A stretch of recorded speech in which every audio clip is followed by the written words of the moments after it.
laga soo bilaabo sanadii 2013 oo markaa madaxweyne ka ahaa Maraykanka Barack Obama ilaa iyo maanta waxa ay soo tarayay digniino qarsoodi ah oo Maraykanka iyo wadamada midowga yurub ay soo saarayeen.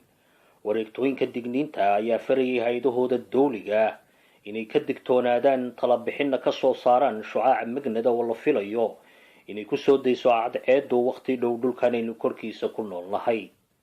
haddii taasi dhacdo, duufaanka shucaaca magnadka ee cadceedu soo dayso ayaa hawada ka saaraya koronto dambe oo la shito dunidan korkeeda aynu ku noolnahay. waa tan xarunta qaran ee badaha iyo hawada oo Maraykanka u qaabilsan inay ilaaliso dhaqdhaqaaqa cadceeda. saldhigoodan ku yaala gobolka Colorado waxa uu ilaalo ka hayaa dhaqdhaqaaqa cadceeda tan iyo sanadii 1965. haddii ay isbedel ku arkaan samaawaadkii cadceedana waxay si toos ah u ogeysiiyaan ciidamada Maraykanka iyo madaxda sare ee Maraykanka. waxayna hadda ka digeen in waqti dhow la filayo in cadceedu soo dayso shucaac xajmigiisu aad u weyn yahay oo laga yaabo inuu harqiyo hawada dhulkan aynu ku noolnahay. waxaana haddii taasi ay dhacdo hawada ka baxaya satellite-yada fudayd iyo xiriirka isgaarsiinta sida telefoonada, faxka iyo internetka.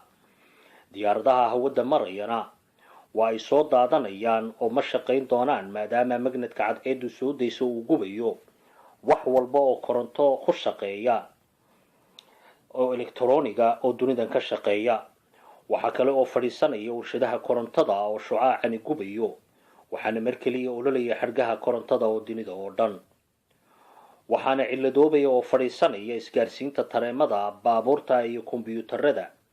waxaana runtii dhici kara shilal waaweyn oo halis ku ah dunida oo dhan. dunidan oo idil waxaa mar kaliya ka damaya si kama dambaysa korontada.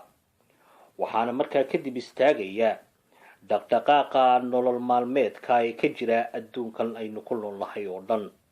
waxaa istaagaya biyaha la cabo, injiinada soo saara ay inta badan koronto ku shaqeeyaan. waxaa istaagaya mashiinada iyagu isbitaalada oo dhan iyo warshadaha daawooyinka sameeya. waxaa istaagaya mashiinada lacagta laga soo saarto ee bangiyada oo dhan iyo qalabka elektarooniga. waxaa soo noqonaya cuduradii jiri jiray, waxaana loo noqonayaa casri jaahiligii.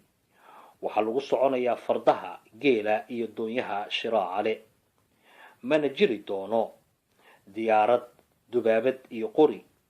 waxaana lagu dagaalami doonaa seefo. waana ishaaradii nabigeena